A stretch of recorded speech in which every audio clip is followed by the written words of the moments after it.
social capital. It's a term that's now becoming more and more used. Social currency is sometimes used.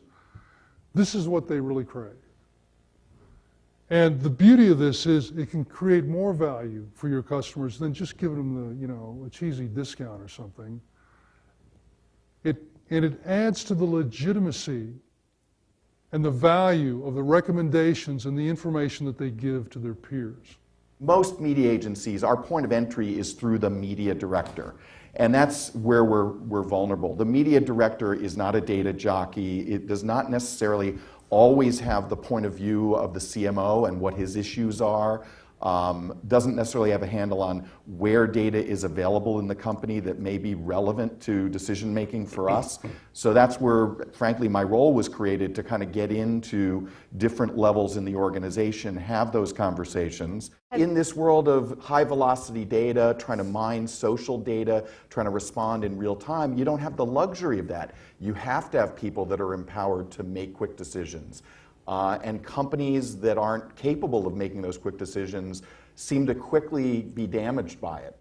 When we saw the different agencies, a lot of great creative, but the thing that differentiated KBS was the focus they were really putting into data-driven marketing, particularly online, and it made a big difference. And I've said since going to the agency, I moved into a different role, and I'm back in the marketing role now.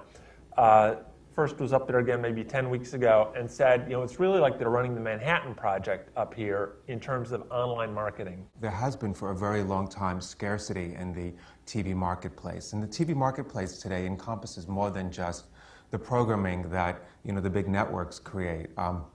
There's a lot of video that are good substitutes for a lot of those audiences, right? And I saw a stat just the other day that 14% of the video online is currently ad-supported. That's extraordinary. So can you imagine when more and more of that video becomes ad-supported? The idea of scarcity is going to, vanish, which will mean that the need for the upfront will go away.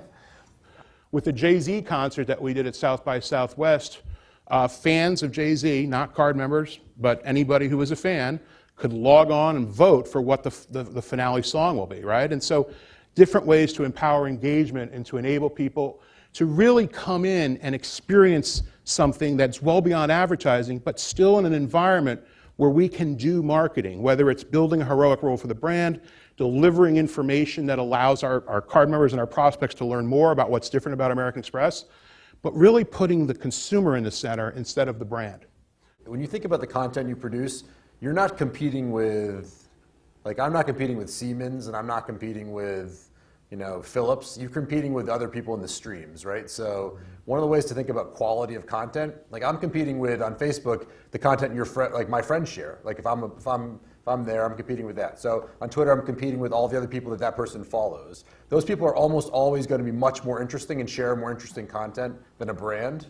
And so when you think about quality assurance, what you're really thinking about is my content as good as the other things I see in my stream or people see in their stream? And that's what you got to think about. So you got to go and go find the brands that are, people, forget the brands. Find the people that are producing awesome content and crushing it and getting a ton of engagement around it. And those are the people you need to look at. Best of breed. You need to say, is our content at that level?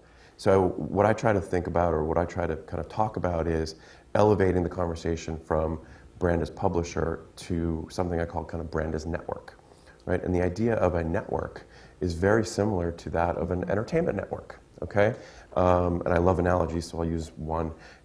I always talk about it in the context of if you're Viacom and you have Spike that talks to men, and you have VH1 that's about pop culture and music, and skews towards a female demographic, and you have Nickelodeon for kids. You're starting to create a channel architecture, right? And you understand what those channels serve the purpose for in the overall network.